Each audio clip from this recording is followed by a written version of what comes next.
বন্ধু কারিম, দেখ তুই শুধু আমাকে একটু সাপোর্ট করবি, জাস্ট স্ট্যান্ড আপ, এতটুকু করলেই হবে। তারপর যা কিছু করা লাগে সবই আমি করব। তোর মুখ থেকে বিজনেস আইডিয়াটা শুনে আমারও খুব ভালো লাগছে। যদি তোর পরিকল্পনা মোতাবেক কাজ করা যায় তাহলে বলতে পারি ভালো ধরনের একটি ইনকামের সুযোগ আমাদের সামনে আসবে। কিন্তু এখানে আবার কিন্তু এলো কোথা থেকে ভাই? কিন্তু তো আসবেই, তোর বিজনেস আইডিয়া অনুযায়ী এখানে প্রচুর টাকার প্রয়োজন, সেক্ষেত্রে আমাদের পকেট তো শূন্য।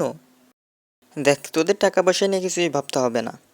টাকা পয়সা যা লাগে আমি অ্যারেঞ্জ করব, তোরা শুধু আমাকে সাপোর্টটা দিবি। সেটা তো সব সময়ই থাকবে। হাসিনা দেশ থেকে পালানোর পর দেশটা কেমন জানি একটু নতুন রূপে ফিরে এসেছে। দ্রব্যমূল্যের দাম যেভাবে বৃদ্ধি পাইতেছিল সেটাও কিন্তু ধীরে ধীরে কমতে শুরু করেছে। মনে হয় তুমি আমাকে খোঁটা দিয়ে কথাগুলো বলতেছো। কি যে বলেন না ভাই, আপনাকে খোঁটা দিতে যাব কেন? যেটা সত্যি সেটাই তো বলতেছি। ও, আমি তো ভুলে গেছি আপনি যে আবার ওনার চরম ভক্ত ছিলেন। আমি জানি তুমি ইচ্ছা করেই বলতেছো। কি ব্যাপার, দুজনের মধ্যে এত কি নিয়ে ঝগড়া হয়?